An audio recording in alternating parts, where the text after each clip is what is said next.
studio voices of Alex and Jack, and wish you all a good launch. Cool Eh. deal. Thank you so much, Thomas, for rolling out there and getting ready to track the camera with the rocket. I know, I said that backwards.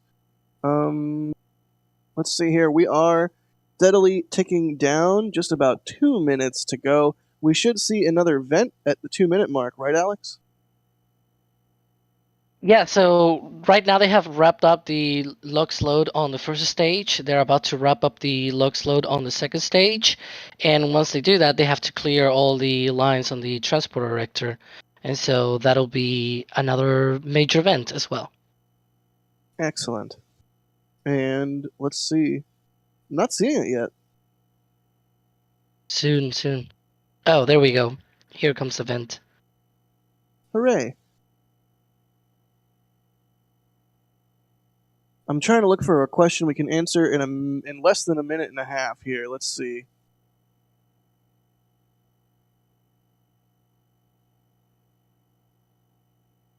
Here we go. James Atkinson is eating a bacon sandwich in my honor for breakfast. Thank you, James. They say, are there any expected testing windows in Boca currently? Not that I'm aware of. There is a road closure, I was going to say tomorrow, but it's today. And it's from 8 a.m. to 10 a.m., and it is intermittent. So that usually is what they do for rolling a Starship or booster up and down Highway 4 there, at least lately. So that's probably what's going on today. But we'll have to keep our eyes and ears out for any testing windows that pop up. Of course, if Mary gets an overpressure notice for any kind of static fire testing, she will be tweeting about that, and we will know. But yeah, so far, nothing. And we are 30 seconds to go for launch go of for this launch. mission. What booster is this, Alex? Is this 1067? 67, yep. On its ninth flight. All right, 1067. Let's do this. Coming up on 10 seconds here.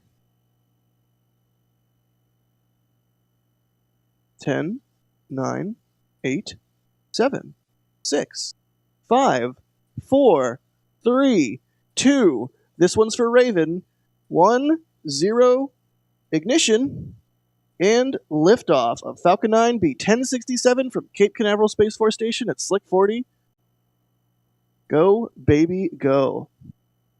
Let's listen into the sound of Falcon 9.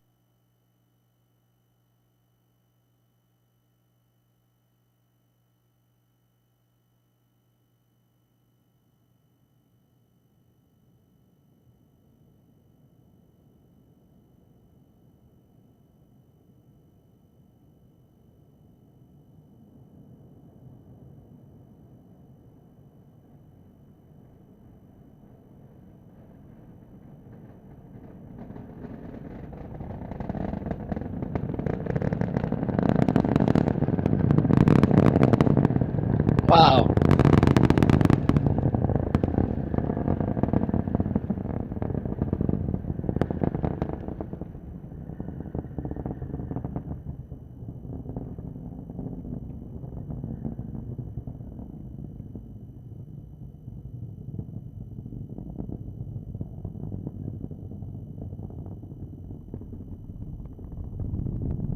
Max Q.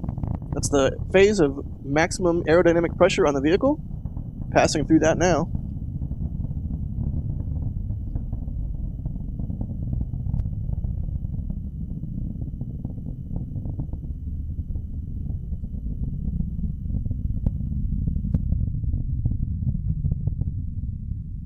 Now we should be seeing that plume expansion. Gotta love that plume expansion. And as the rocket see there ascends on the into- left, you can see some vapor coming there. That's actually the MVAC engine chill. So they're chilling now the pumps on the upper stage MVAC engine. And you can see some of that living out there from the interstage. Very important if you follow Starship, because there's something similar Starship, so keep an eye on that. And there you go. You can see the plume expanding as the vehicle climbs into thinner and thinner atmosphere with lower and lower pressure.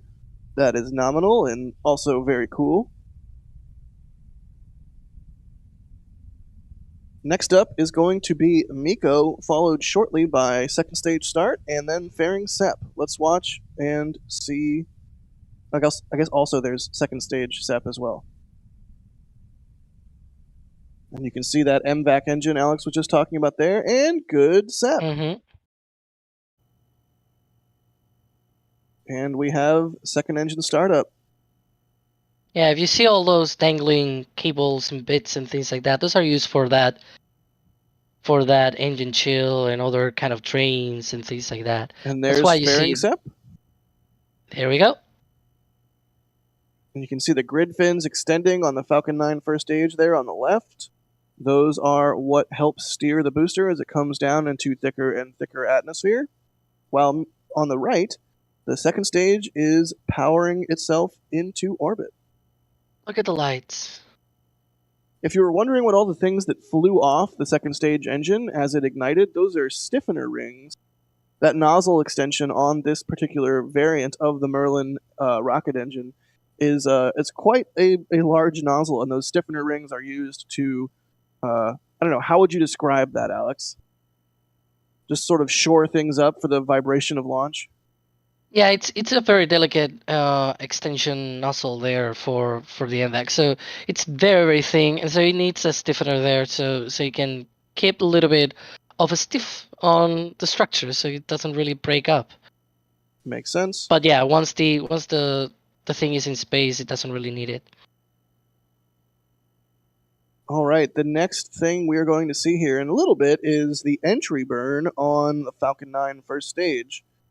All the while, the second stage firing its single Merlin engine and pushing those 56 satellites into orbit. It's 56, right? I'm getting that right? Yep. I'm getting Futurama vibes. I mean, unless they have, lost 2 in the way to orbit or something, there's still 56. You know good 56 and 56er? That's a Futurama reference. Awesome. Well, let's continue watching this. You can see the speed on the second stage rapidly increasing, which is kind of wild.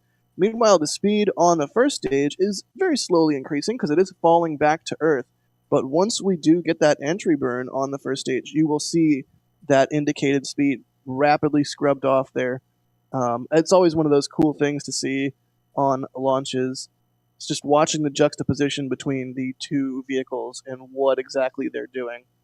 You can see the altitude of the second stage is at 175 miles. Or is it kilometers? It's getting cut off for me. Yeah, I should expect that to go a little bit over 200 kilometers for the second stage. Excellent. And we saw the fairings pop off earlier, and sometimes we get asked, "Oh, what are they doing with the fairings?" They're using them, but they are not catching them as they used to with those nets. The net boat. It's more like they let it just splash down in the ocean and then they recover them. But it usually takes a long time, like 30 to 40 minutes, because they go under parachutes. So it's a slow thing. It's pretty wild. I mean, we all kind of talk about the catch tower in Boca Chica and the one that they're building. Well, I don't know if it's a catch tower at 39A, but still. But the original crazy catch scheme that SpaceX had was the net boats. Yep. But unfortunately, those are no more because it was determined that they don't need them. They can just fish the fairing out of the water and reuse it, and it's not a big deal, apparently. Which always kind of blew my mind, given that, saltwater bad. And it's not like the fairing is just an inert shell. Like, there's a lot of electronics and other hardware in there. And the contamination, it's being in the ocean, then you got to clean it up and all of that. Yeah, it's wild. And their fairing reuse program has been wildly successful, so it's pretty nifty. Here we go. Coming up on entry burn. You can see those cold gas thrusters on the first stage orienting the vehicle, and bam! Engine ignition and entry burn. This is where the rocket is shielding itself with its own fire as it descends through the thicker and thicker atmosphere. Watch the speed being scrubbed off there. That is just so cool to see. And shutdown. All right, that was entry burn. Next up, we will have nearly simultaneously landing of the first stage and engine cutoff on the second stage. So that is the next milestone we are watching for here. See, now it's because it's very dark, but usually when it's daylight, they show the views from the booster, and right after entry burn, the whole thing just loose and use the grid fins and everything to glide. It's not really technically glide, but you get what I mean, right? It steers itself all the way to the drone ship, and it's amazing to see that. I mean, it's more amazing when they do it in land, but you know what I mean. I do know what you mean.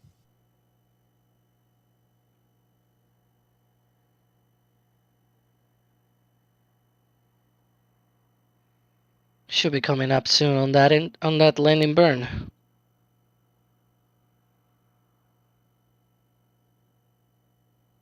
Just a moment here.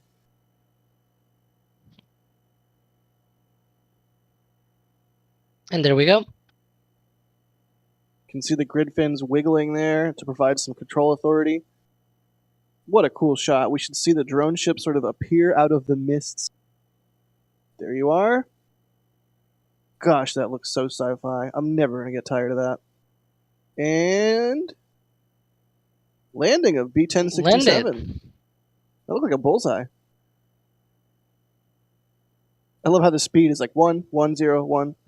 It's like you can't decide. And we should have second engine cutoff as well. Look at that. Just a spacecraft returned from launching something into orbit. No big deal. They just called nominal orbit insertion, so there we go. Fantastic. Well, there you have it. Doesn't get old. There you have it. 56 Starlink satellites in space that were just a few minutes ago sitting on the ground at Slick 40 at Cape Canaveral Space Force Station. Oh, that's cool to see the engine bell there still glowing red hot. Look at that! Oh, look at that. That is gorgeous. Limb of the Earth there illuminated. Beautiful. Absolutely beautiful. I think during launch too, that audio, I think we were getting some sonic squeal from the VAB. It was just a beautiful